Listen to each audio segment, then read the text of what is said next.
Alors pour réussir cette nouvelle étape, il faut un atome à 3 composants. D'ailleurs, je ne suis pas sûr que ce soit un atome, mais il faut que je révise mes cours de... Excuse-moi Eric, c'est il y a longtemps. Il faut du savoir, et je suis très heureux d'accueillir Madame Christine Clérici, la présidente de l'Université Paris-Cité. Il faut des entrepreneurs et des entrepreneuses. Et merci à Sophie Braque de la Perrière, qui est la CEO de L-Shape, d'être là parmi nous. Et il faut des investisseurs. Merci à Eva, qui est investisseuse, on dit ça, chez nous. Et donc, je vous laisse dialoguer pour nous dire comment vous voyez ces interactions que vous construisez pour créer cette nouvelle étape. Merci à vous. Merci. Donc, peut-être Christine Clérici, je suis présidente d'Université Paris-Cité, qui est une université de recherche intensive, avec 120 laboratoires de recherche, 60 000 étudiants, dont la moitié sont en master-doctorat. Donc évidemment, ce qui est intéressant pour nous, c'est d'avoir la pluridisciplinarité, de faire que les disciplines se parlent entre elles et créent de l'innovation, qui sont des innovations aux interfaces et des innovations de rupture. Voilà. Par ailleurs, je suis ambassadrice France Innovation 2030 en santé. Et je suis également vice-présidente d'UDIS, donc je voudrais juste dire quelques mots d'UDIS, parce qu'on a beaucoup travaillé avec BPI il y a quelques mois. Donc UDIS, ça regroupe en fait 10 universités de recherche intensive qui sont pluridisciplinaires et qui partagent en fait leur sujet, et notamment le sujet de l'innovation, avec donc des vice-présidents d'innovation qui se rencontrent régulièrement, ce qui permet d'échanger et aussi de progresser dans la façon dont on intègre l'innovation en fait comme mission principale dans nos universités. Bonjour à tous, je suis donc Eva Claire, investisseuse chez BPI France au sein des équipes Capital Risque. Spécifiquement dans les équipes transverses, on investit majoritairement dans des sociétés deep tech, en seed, en série A et en série B. On a notamment dans notre portefeuille des sociétés comme Sonio, Phoenix, Biomemory, Candela, Pascal, et on a également L-Shape dans laquelle on a investi l'année dernière avec Sophie qui est la fondatrice et qui va vous présenter L-Shape. Bonsoir à tous, donc Sophie Braque de la Perrière, CEO et cofondatrice de L-Shape. En effet, L-Shape, c'est une entreprise qui développe une bioprothèse naturelle pour la reconstruction mammaire. En fait, c'est une bioprothèse qui va permettre la régénération des tissus et qui va se résorber. Pour les femmes du coup qui ont une mastectomie suite à un cancer du sein, ça va leur permettre de retrouver leur propre corps, leur propre sein, grâce à un implant transitoire et naturel et une opération chirurgicale simple. Alors, cette entreprise, elle est née de la rencontre et d'un mariage heureux entre académiques et privés. Parce qu'à l'initiative de tout ça, c'est 6 cofondateurs, dont 2 chercheurs, alors entre Lyon et Nantes. Donc on illustre bien le fait que la deep tech, elle se retrouve partout en France. Et donc il y avait deux académiques, le reste plutôt du privé. Moi j'ai fait HEC et j'ai travaillé pendant 16 ans chez Sanofi et Sanofi Pasteur, pour vous dire. Et donc il y a eu l'étincelle, l'envie de créer cette société ensemble. Des brevets, un portefeuille de brevets entre l'académique et le privé, et surtout l'accompagnement de la SAT de Lyon-Saint-Étienne, qui s'appelle Pulsalis, qui nous a accompagnés et qui nous a fortement aidés pour pouvoir justement donner vie à cette entreprise. Donc ça, c'était vraiment l'impulsion très positive, là, un beau mariage, mais c'est important que la fête, on réfléchisse bien, puisque c'était important aussi, en parallèle, de bien réfléchir aux implications pour que L-Shape, la start-up, elle ait bien tous les actifs à l'intérieur. Qu'on négocie bien les droits des licences, du savoir-faire, qu'on réfléchisse bien aux redevances, parce que même si ça paraît très loin quand on est une société, une start-up de la deep tech, le marché, c'est le nirvana, et ben, c'est important que dès le début, on le négocie bien, parce que c'est ça qui va faire la vie et le succès des levées de fonds et que la techno aille au marché. Et donc ça, on a vraiment bien travaillé dessus. Et du coup, Christine, je voulais vous interroger, comment vous faites pour favoriser justement ce dialogue entre chercheurs et entre entrepreneurs pour justement favoriser la création de start-up? Alors sur ce lien entre évidemment académique et entrepreneur, c'est quand même toute une chaîne qui doit se construire. Et donc, on parlait de la prématuration tout à l'heure. C'est vraiment un des enjeux des universités d'aller dans les laboratoires pour détecter les innovations et notamment les innovations de rupture. Donc, c'est un point, évidemment, si on est aidé par BPI, ça sera un plus formidable. Ensuite, on passe par différentes étapes et évidemment, il y a le rôle des SAT qui est très important et ensuite, donc, le transfert. Ça, c'est, je dirais, quelque part, la façon dont on va chercher chez le chercheur l'innovation de rupture et comme on va vers l'industriel. Moi, je voudrais dire aussi qu'on a besoin que les industriels viennent vers le monde académique.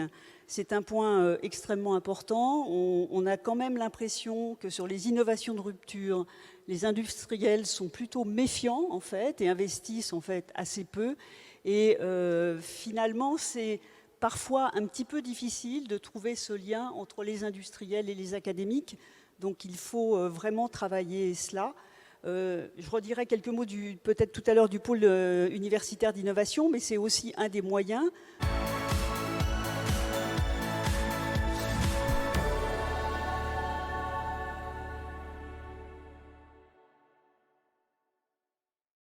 De mettre dans un écosystème le public et le privé et faire travailler ensemble déjà des industriels, les entreprises avec les chercheurs.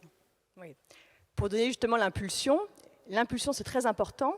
Après, ce qui est important, c'est que quand on est à la Deep Tech, on est souvent sur une entreprise qui a besoin de moyens conséquents, c'est capitalistique, c'est un temps long, c'est aussi très risqué. Et du coup, la start-up Deep Tech, elle vit de levée de fonds. De levée de fonds en levée de fonds. Et donc, Eva, je voulais t'interroger sur le fait d'appréhender justement pour un investisseur ce milieu de la deep tech, de la startup de la deep tech, parce que nous, on a rencontré beaucoup des investisseurs. On a fait une levée de fonds l'année dernière de 6 millions d'euros. Et tout le monde ne comprend pas le business model qui est le nôtre. Alors, comment tu fais? Alors, il est vrai que le financement de la startup deep tech demande une intensité capitalistique importante. Et ce passage du R, de la recherche, au D, au développement, est vraiment crucial pour arriver à faire émerger des sociétés et des startups pour la mise en marché.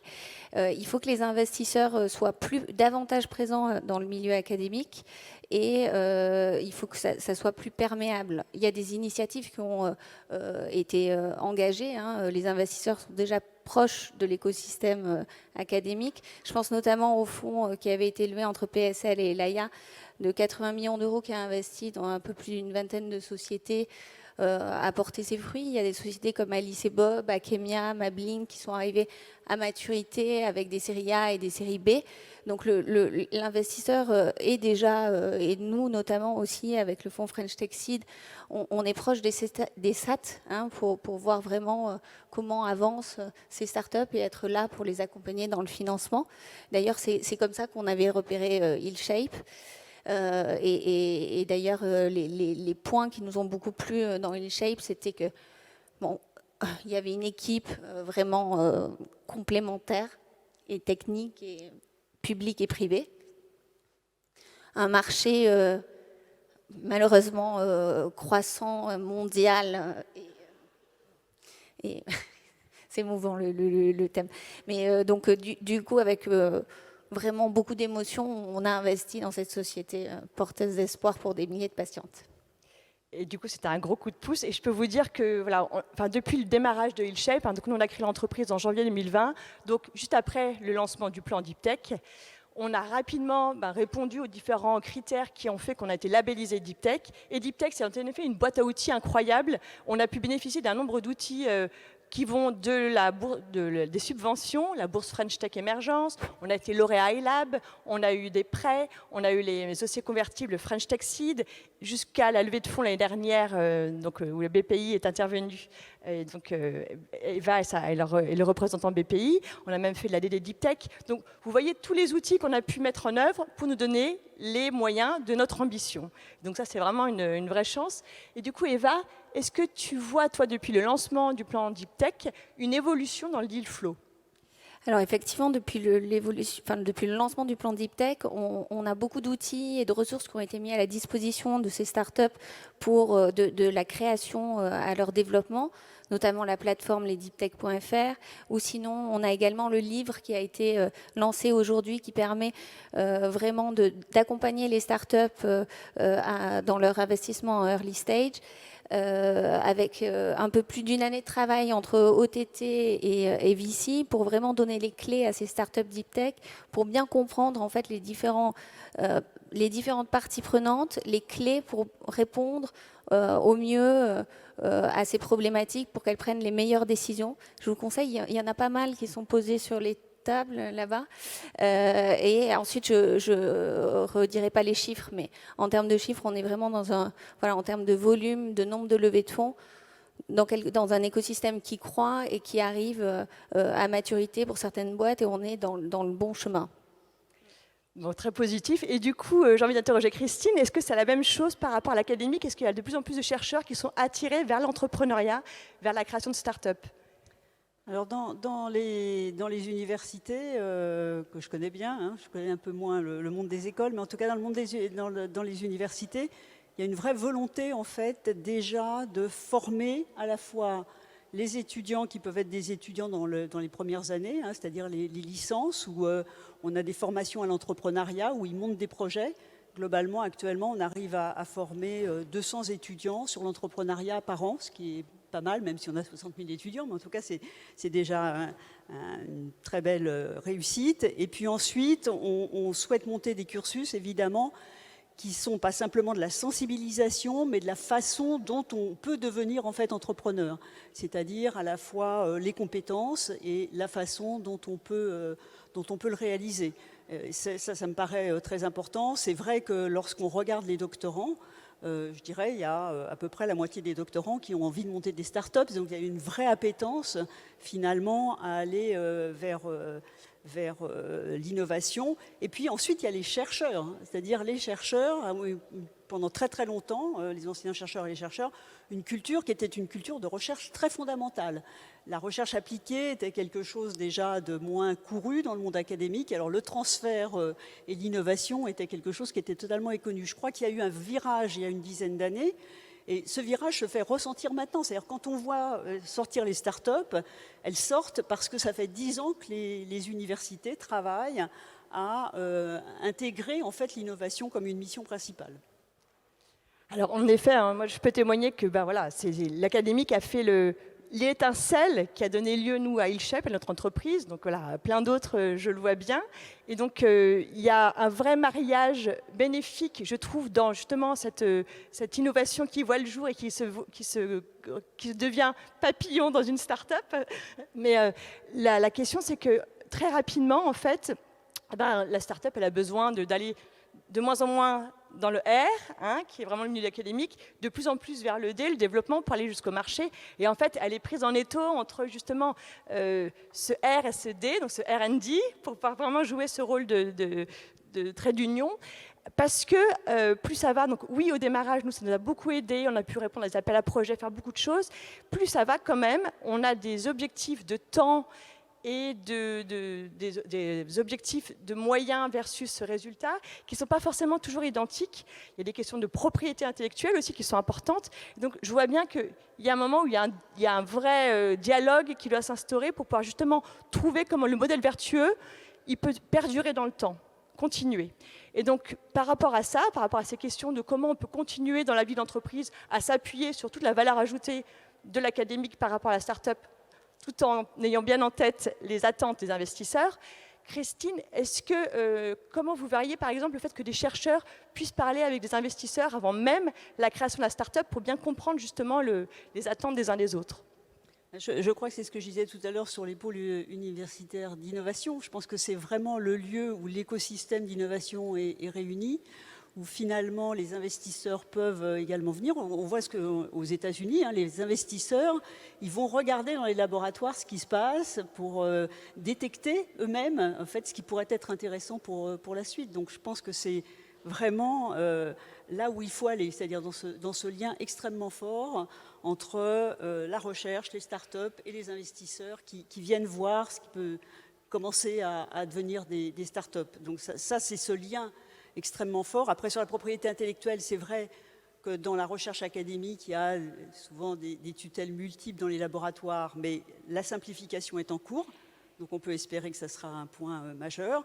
Et là où je pense que c'est vraiment important, c'est quand effectivement, quand les startups se montent et qu'il y a un passage vers l'industriel, il faut absolument rester en lien avec le monde académique. Il ne faut pas qu'une fois la start-up montée et effectivement on recherche en fait les investisseurs, il y ait un découplage, parce que par la suite, quand la start-up sera montée, quand elle aura finalement été à un stade plus avancé, il faudra qu'elle bénéficie aussi de la recherche qui continue à être faite dans le laboratoire. Et ça, c'est extrêmement important. D'où la nécessité parfois de rapprocher vraiment sur les mêmes campus, finalement, les start-up et les... D'accord. Donc Eva, oui, du coup, j'imagine que toi aussi, tu penses que les académiques, c'est important de... Oui, c'est très important de maintenir et de continuer le discours pour trouver des solutions. Donc, moi, je pense vraiment qu'il y a beaucoup à faire et beaucoup de vertus à pouvoir collaborer entre l'académique et la start-up, parce que la start-up, elle va dérisquer pour aller jusqu'au marché. Donc, il y a vraiment l'innovation doit atteindre le marché via la start-up. Voilà, donc c'est un petit peu ce qu'on disait. Je crois que c'est important qu'on ait 3 personnes issues de milieux différents. Et voilà, je suis ravie qu'on puisse... on ne l'aurait pas fait il y a quelques années. Donc, c'est que le dialogue est là et qu'on est en train de co-construire ce nouveau modèle. Merci.